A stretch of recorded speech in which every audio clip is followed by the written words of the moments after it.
Pois bem, irmãos, eu hoje dou continuidade ao que a gente havia começado na semana passada para nossa meditação, nossa reflexão nessa noite. Nós começamos, e hoje, se Deus assim permitir, concluiremos a temática do temor do Senhor, a desenvolver o temor, o princípio do temor ao Senhor. Então, em benefício daqueles que não estiveram conosco na semana passada, me permitam rapidamente revisar alguns tópicos que nós vimos na semana passada. Você sabe que esse verso é o versículo que nós poderíamos dizer é o versículo-chave, é o texto áureo do livro dos Provérbios. A partir dele, todo o livro é concatenado, é unido pela temática principal, enquanto que o temor do Senhor sendo esse princípio do saber. Mas os loucos desprezam a sabedoria e desprezam o ensino. Então, lá no capítulo 1, no verso de número 7, introdutoriamente, o autor do livro, que boa parte da autoria do livro de Provérbios é de Salomão, ele não é o único autor, alguns também mencionam que discípulos de Ezequias, na época dele, então, compilaram alguns desses provérbios. Se eu falei salmos, me perdoe. Além de Agu, além de Lemuel, os últimos 2 capítulos creditados a eles também. Além do 1:7, a gente percebe um versículo primo, um versículo irmão, na verdade, que é no capítulo 9 e no verso de número 10. O autor repete a ênfase que o temor do Senhor é o princípio da sabedoria. E ele acrescenta agora, e o conhecimento do santo é prudência. Então você percebe que eu destaco 2 palavras, nós rapidamente as vimos, o temor do Senhor e o princípio da sabedoria. Então lembra que nós visualizamos que há duas nuances da palavra temor. Tem um aspecto negativo, que nós vamos hoje trabalhar um pouco mais, mas significa, de maneira sinônima, medo, terror, pavor. Então, uma emoção que traz para nós um sentimento desagradável, um pavor iminente, um perigo constante, e que nós, às vezes, paralisamos. Nós falamos rapidamente que o medo, de certa forma, o medo é pedagógico, o medo protege. O medo, em uma medida moderada, ele é didático.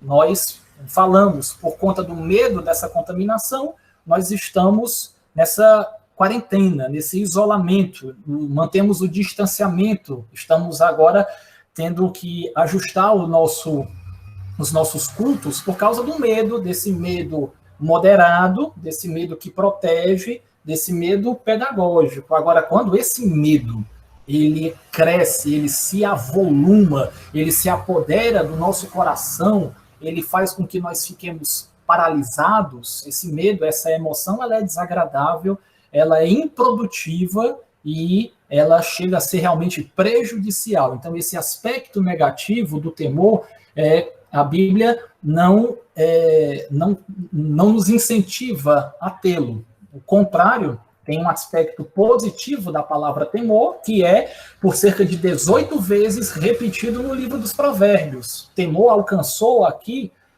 na literatura de sabedoria, no qual o livro de Jó, o livro de Provérbios e o livro de Eclesiastes estão inseridos, como sendo uma reverência, uma atitude cultica, um ato de respeito, uma reverência, e ampliando ainda mais para um conceito mais do coração, tem a ver com submissão, tem a ver com sujeição, é o acatamento às ordens de Deus, é a obediência aos princípios do Senhor. Então, se você perceber, logo no capítulo 1, do verso 1 até o verso de número 6, Salomão, ele vai usar vários termos sinônimos para falar dessa obediência à palavra de Deus, aos juízos do Senhor, à instrução. Então, ele constantemente, nesses primeiros versos, vai elencar para nós esses termos, essas palavras sinônimas, que são o propósito do seu escrito. É para que nós aprendamos a sabedoria, ao ensino. Ele fala para entender palavras de inteligência, ele vai falar do bom proceder, da prudência, ele vai falar da habilidade, para que nós tenhamos a habilidade do entendimento das parábolas, dos provérbios que ele usa aqui nesse livro. Então, alguém disse, eu concordo, que os provérbios, eles são sabedorias curtas, mas de experiências longas de vida. Então, é possível que Salomão tenha escrito o livro dos provérbios na metade da sua vida, né? A metade final da sua vida, ele já estava bem distante de Deus. Então, aqui, ele escreve do ponto de vista de um homem piedoso, o rei que estava buscando a Deus e que queria, a qualquer custo, ser submisso à sua palavra, e a sua própria experiência lhe conduziu até aquele ponto da sua vida à obediência a Deus. Infelizmente, o fim da vida de Salomão não foi como o começo. Então não adianta começar bem, é preciso terminar bem. Mas Provérbios é isso. É um ditado curto, é uma frase simples, mas que contém um ensino grande, baseado numa experiência. E o grande ensino do livro é que nós tenhamos esse temor positivo, benéfico ao Senhor, que é esse respeito, essa reverência, num aspecto mais, vou dizer, litúrgico, mas tem a ver também com um aspecto mais do coração, obediência, sujeição, submissão à palavra de Deus. E nós vimos também, rapidamente, o princípio. A palavra princípio, ela tem também duas nuances, só que sendo mais ligadas. Tem uma questão temporal e também tem uma questão relacionada a fundamento, ao alicerce, a primeira coisa sobre o qual se desenvolve todas as outras. Então, a primeira coisa a ser desenvolvida é a sabedoria. E, a partir disso, nós vamos construindo toda uma vida. Então, temer a Deus, obedecer a Deus, acatar as palavras de Deus é a primeira coisa sobre a qual se estabelece uma vida cristã piedosa, uma vida cristã sábia. Então, o princípio tem tanto a questão temporal, mas aqui ela avança para uma nuance mais de base, de fundamento, de alicerce, e a partir dessa plataforma, nós conseguimos estabelecer as outras coisas. Então, é a primeira coisa sobre o qual são estabelecidas as outras coisas. Então, isso é princípio. E aí, nós vimos duas rápidas afirmativas porque nós devemos temer ao Senhor enquanto cristãos, né? Enquanto filhos de Deus. Que é uma ordem e porque é o caminho da santidade. É o caminho de se alcançar uma vida cristã de integridade, de piedade, de santidade. Vocês lembram Eclesiastes 12:13? De tudo que se tem dito, a suma, a síntese é: teme a Deus e obedece os seus mandamentos. Esse é o dever de todo homem. Então, os estudiosos dizem que Salomão já escreveu Eclesiastes no fim da vida dele. E aí ele buscou a razão da sua vida em várias coisas. Nas mulheres, nos prazeres, no vinho, no dinheiro, no trabalho. E em todas essas coisas ele percebia que era vaidade, era inutilidade. Então, a conclusão é que temer a Deus é dever de todo homem. E é isso que nós devemos fazer, obedecer. É uma ordem. E é o caminho, nas palavras de Paulo, para a santidade. E paramos aqui, né? As motivações que nós devemos ter para sermos ainda mais temerosos a Deus. Bênçãos prometidas para aqueles que temem a Deus. É o conhecimento de Deus, versículo 9 e 10, como nós já vimos, o conhecimento do santo é prudência.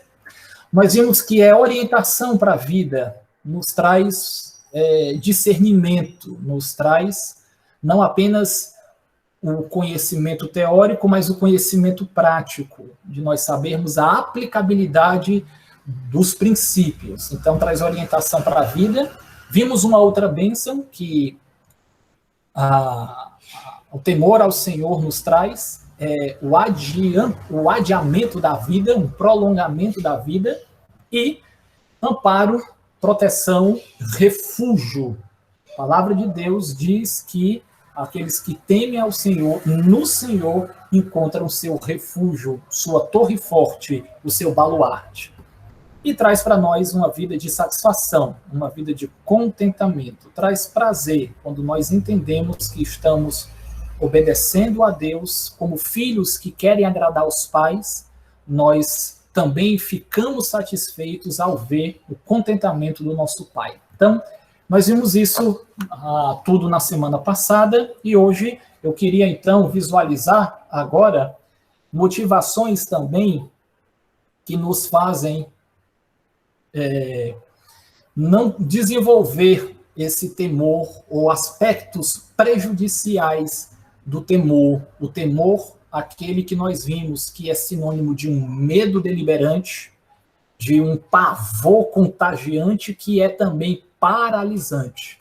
E aí eu quero a ajuda de vocês. Nós vamos visualizar aqui 4 passagens, e a primeira delas é lá no capítulo 2 de Hebreus, o versículo de número 15, que é também uma reação, um medo que nós temos, mas que nesse caso aqui ele é um temor, e é um temor prejudicial, porque ele avança, ele avoluma-se, ele cresce no coração das pessoas de maneira tal que ele é prejudicial, que é o temor da morte, é o medo da morte. Vamos, por favor, caminhar para esse texto.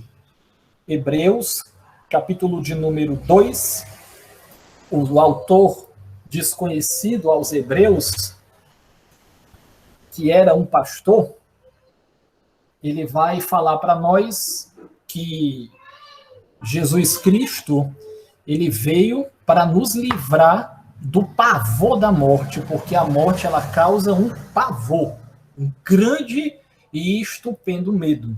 Alguém me ajude aí, lendo para nós, por favor, esse texto, essa porção. Danilo, você que chegou aí um pouco depois, mas boa noite. Dá para você me ajudar aí, Danilão? Lendo para nós, Hebreus 2:15. Ativa aí o teu microfone. 14:15. Por favor, boa noite. 14:15. Ok. Hebreus capítulo 2, versículo 14 e 15. Diz a palavra de Deus. Portanto, visto que os filhos são pessoas de carne e sangue, ele também participou dessa condição humana, para que, por sua morte, derrotasse aquele que tem o poder da morte, isto é, o diabo, e libertasse aqueles que durante toda a vida estiveram escravizados pelo medo da morte. Obrigado, Danilo. Valeu, cara.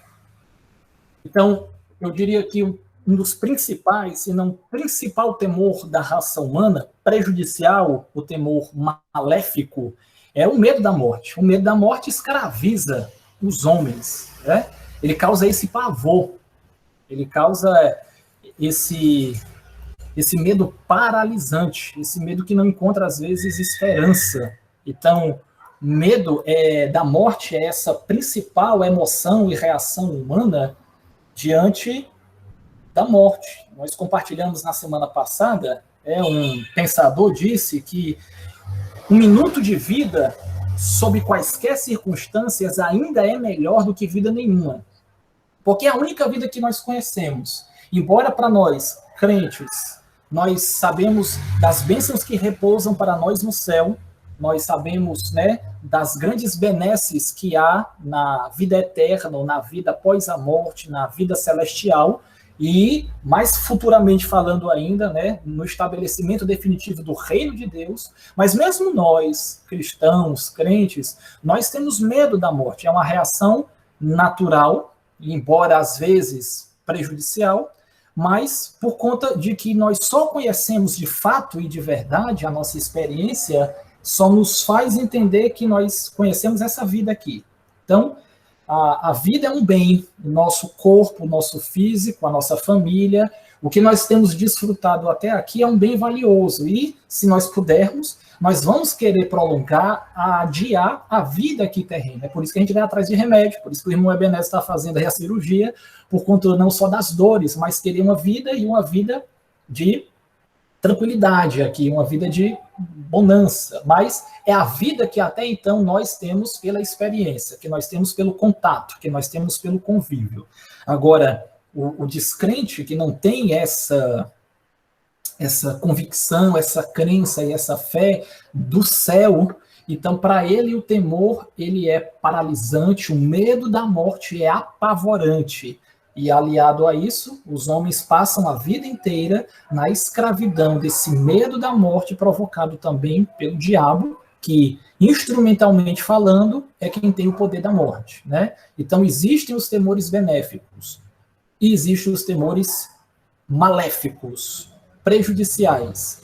E nós não podemos desenvolver, meus irmãos, esse medo prejudicial da morte. Demonstra falta de fé, falta de confiança. Temos medo da morte. Não sei se eu já compartilhei com vocês.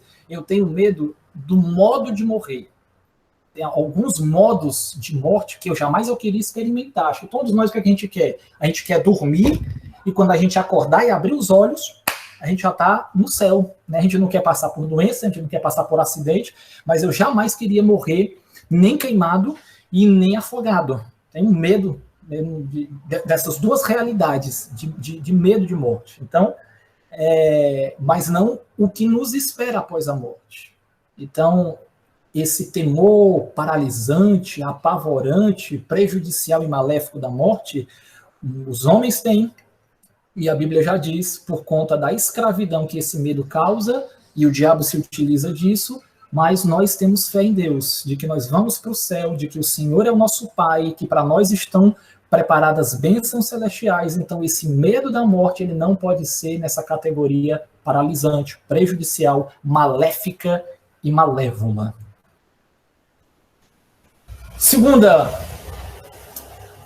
Um segundo aspecto prejudicial do temor é o temor ao homem, o medo dos homens, o medo que os homens podem nos aplacar. Provérbios 29 e 25, voltando agora para o livro dos Provérbios, um ditado curto vai dizer que é uma armadilha, que é uma arapuca, que é uma cilada. Denilson, se você puder me ajudar, bem rapidamente, leia aí para nós Provérbios 29 e 25.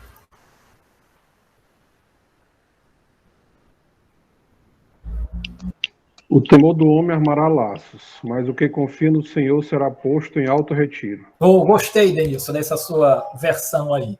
A corrigida fiel também diz isso.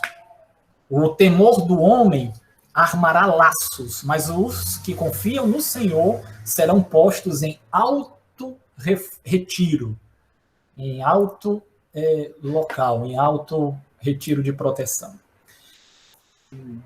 Constantemente, meus queridos, as pessoas, elas nos decepcionam, as pessoas nos causam dor, as pessoas nos fazem chorar. O que você não pode esquecer é que você também, é possível que em algum momento da sua vida, você tenha feito alguém chorar, você tenha decepcionado alguém, você tenha causado tristeza em alguém. Nós somos seres humanos e os nossos relacionamentos humanos ainda estão susceptíveis ao pecado, né? Mesmo crentes, nós ainda temos os resquícios da velha natureza. Então, nós nos entristecemos com as pessoas, nós nos decepcionamos com as pessoas, nós choramos por causa de pessoas, e eu acho que a gente chora mais por causa de gente do que por causa de coisa. As coisas, de alguma forma, também nos chateiam. Quando você quebra um aparelho caro, quando você tem prego no carro, quando tem um reparo na casa, isso chateia, isso cansa, mas de longe se compara com o que as pessoas podem nos causar. Né? As pessoas nos causam tudo isso, mas nós, de uma certa categoria, nós não queremos temer as pessoas, ter medo do que o homem pode nos causar. Embora eles armem ciladas, o temor do homem, é o que o texto diz, né? Ele arma ciladas. E uma vez que a gente se deixa cair na cilada, é difícil de se desvencilhar dela. Então, o que o texto está nos dizendo, na versão atualizada, eu acho que não ficou assim tão bem captada a ideia, mas diz que quem teme ao homem arma ciladas, né? É aquele temor do homem, ou ao homem, isso é que causa nas nossas vidas ciladas, e a gente não saber como se desvencilhar delas. Em contrapartida, aquele que confia no Senhor tem alto retiro, está no lugar de segurança. Então, os homens, eles podem nos fazer passar por dor, por conflitos, por dificuldades, por decepções, por desânimos e toda sorte de variedades. Mas nós não vamos temer o homem. Nós devemos temer aquele que pode fazer tanto a nossa alma, o nosso espírito perecer no inferno. Os homens não podem fazer isso. Quando nós tememos os homens, nós estamos, de uma certa forma, sendo incrédulos. Está nos faltando a fé. A nossa luta não é contra carne e sangue. Nossa luta não é contra o homem. Os homens podem lutar contra nós. Os homens podem querer armar ciladas, mas nós não vamos cair nessas ciladas. Nós não vamos deixar com que o temor ao homem arme cilada na nossa vida. Porque nós devemos temer, confiar, expressar a nossa segurança nesse alto refúgio que é o Senhor. Mas nós tememos o homem. Talvez você, por conta do seu tipo de emprego, agora nessas próximas eleições municipais, é possível que você se deixe aqui e acolá levar-se pelo temor ao homem, pelo que o homem pode fazer com respeito ao seu ganha-pão, ao seu emprego, e aí você se submeter a uma situação contrária à Bíblia por causa do temor ao homem. Quando as pessoas se tornam grandes na nossa vida e Deus se torna pequeno. Então a gente começa a barganhar os princípios por causa do temor ao homem. Então, esse tipo de temor, ele é prejudicial, ele é maléfico e arma arapuca, armadilha, ele sabota a nossa vida e nós precisamos cortá-los, driblá-los. Então, meus queridos, não permitamos que os homens nos causem temor, apesar, de novo, de nós podermos chorar, nos decepcionar e nos entristecer por causa do homem, mas jamais temê-los, a ponto de eles se colocarem acima de Deus. E não esqueça, às vezes a gente também causa tristeza em alguém, a gente também fere alguém, às vezes com palavras. O poder da morte e o poder da vida estão na língua, né? Que bem a utiliza, come do seu fruto. Então, o homem causa temor. O temor ao homem é uma armadilha. Nós não devemos cair nela. Terceiro, é o temor das necessidades básicas. É o temor da subsistência. É o temor de não ter o que comer, de não ter o que vestir, de não ter o que beber. A passagem mais conhecida é lá em Mateus, no capítulo 6, mas eu quero te levar, e vamos todos para lá, para Lucas, capítulo 12. Se vocês estiverem acompanhando, deixa eu ler esse texto agora.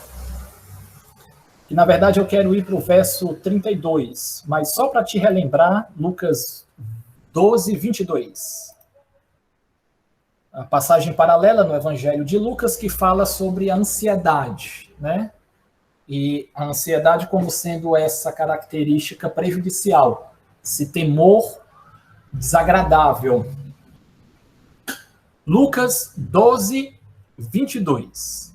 A seguir, dirigiu-se Jesus a seus discípulos, dizendo: por isso eu vos advirto, não andeis ansiosos pela vossa vida, quanto ao que haveis de comer, nem pelo vosso corpo, quanto ao que haveis de vestir.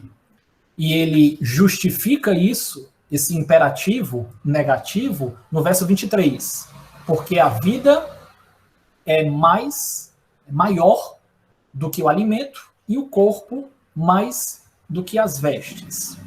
E aí ele vai, a partir daí, usar ilustrações para embasar esse princípio, essa ordem negativa, esse imperativo negativo de que nós não devemos temer as necessidades, nós não nos preocuparmos excessivamente pela necessidade básica da vida, o vestir, o comer, o morar.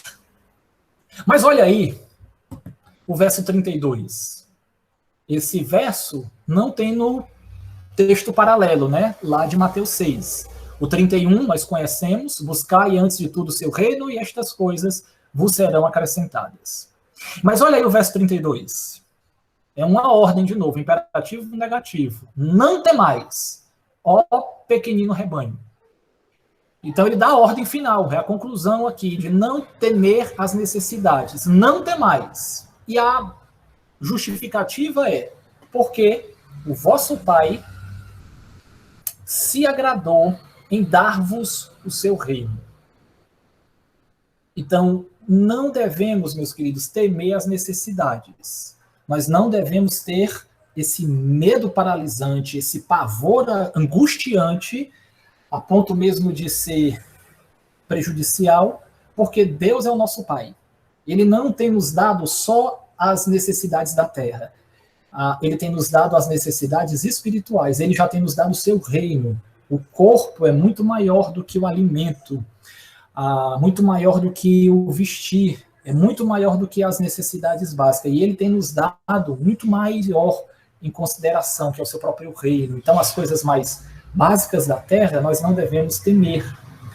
Alguns dos irmãos estão sentindo de imediato a paralisação, né? A quarentena, as dificuldades financeiras estão assolapando quase todos nós.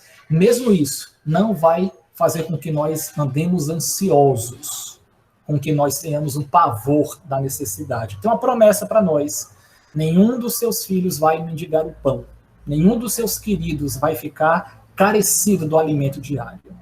Então, quando nós temos esse medo prejudicial das necessidades, a ponto de ficarmos ansiosos, excessivamente preocupados, nos demonstra uma falta de fé. E nós não queremos ser contado entre esses. Temor da morte, temor do que o homem pode causar, o temor da carência, da necessidade básica, e o último é o temor da consequência do pecado. É o temor da penalidade do pecado. É o temer apenas o pecado pelo que ele pode causar de consequência, mas não temer o pecado enquanto que o princípio de ser certo ou ser errado. Olha aí comigo Provérbios 28:1. Aí, pedir, se puder me ajudar aí, irmão Roberto, ou a Maísa, aí, Provérbios 28:1. Leamos esse outro dito de sabedoria sobre a questão do temer a consequência, a penalidade do pecado. O que é que acontece com o ímpio? O falto de temor a Deus. Dá para vocês lerem aí, meus queridos? Pode ler, Roberto. Ô, Roberto, me perdoe. Pronto, estou ouvindo agora. Pode ler. Provérbios capítulo 28, versículo 1. O ímpio foge, embora ninguém o persiga, mas os justos são corajosos como o leão. Obrigado, meu querido. Olha o que é que o texto está nos dizendo. Os ímpios, os perversos, os não sábios, os faltos de temor, eles vivem constantemente fugindo. E por quê? Por que eles estão fugindo? Por que eles são assaltados desse medo?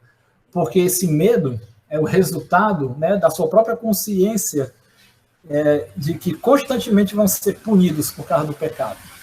Então o ímpio ele é assaltado por toda sorte de temor. E uma delas é esse pressentimento né, do que o mal pode lhe aplacar, do que o pecado pode lhe trazer como consequência. Então, os ímpios constantemente fogem. Eles têm aquela esquizofrenia, né? Tá tudo conspirando contra mim, não sei nem o que é que eu estou fazendo, mas por conta disso eu vou fugir, por causa desse medo constante, paralisante, esse pavor da penalidade do pecado, da consequência do pecado, né? Do que o pecado pode acarretar.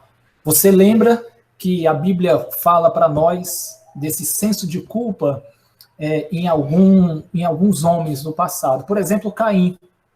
Caim, ele teve essa sensação: agora que o meu pecado está estabelecido, os homens vão me perseguir, os homens vão me matar. Então, ele estava constantemente fugindo. Lá em Gênesis 4, fala sobre essa experiência, esse temor de Caim, do medo da penalidade do pecado.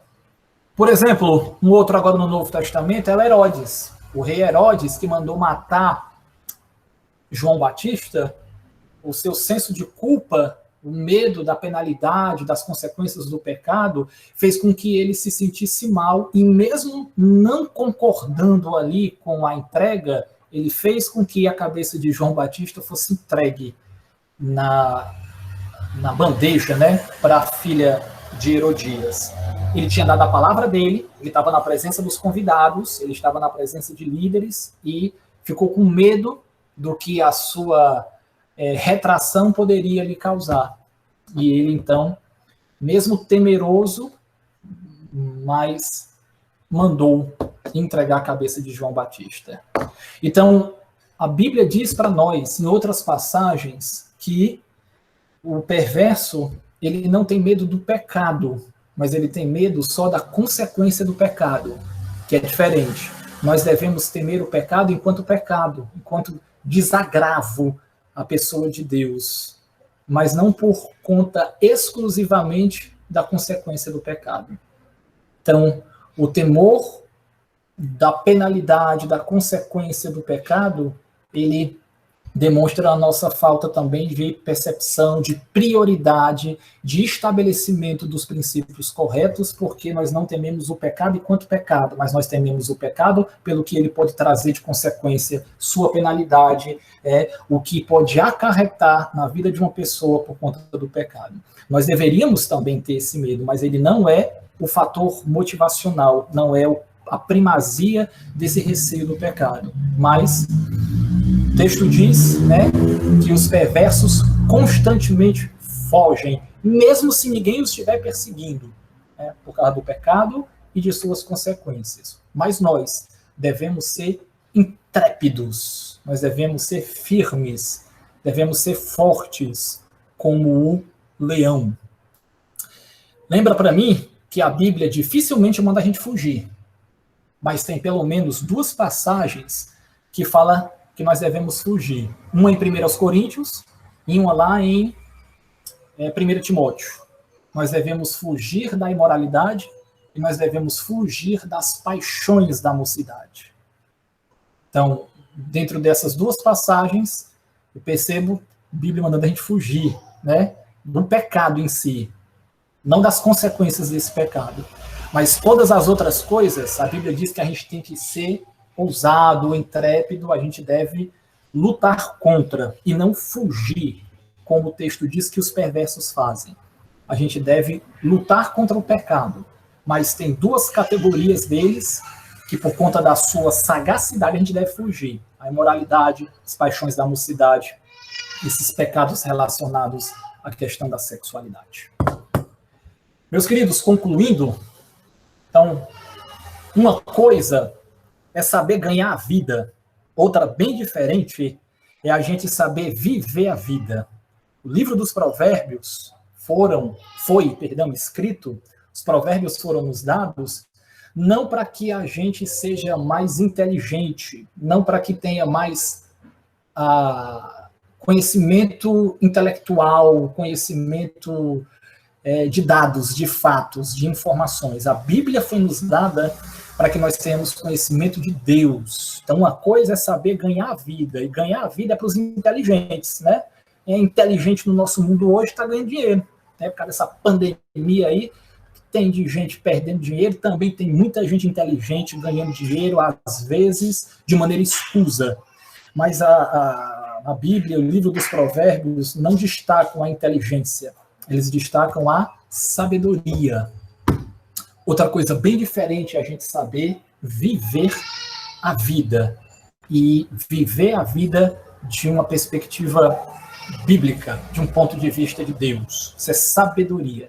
É a aplicação prática, me permita a redundância, da inteligência, do conhecimento, mas não do conhecimento intelectual apenas, mas do conhecimento espiritual das coisas de Deus. Então, desafio para mim e para você, para todos nós, é que nós vamos viver essa vida, não apenas ganhar a vida.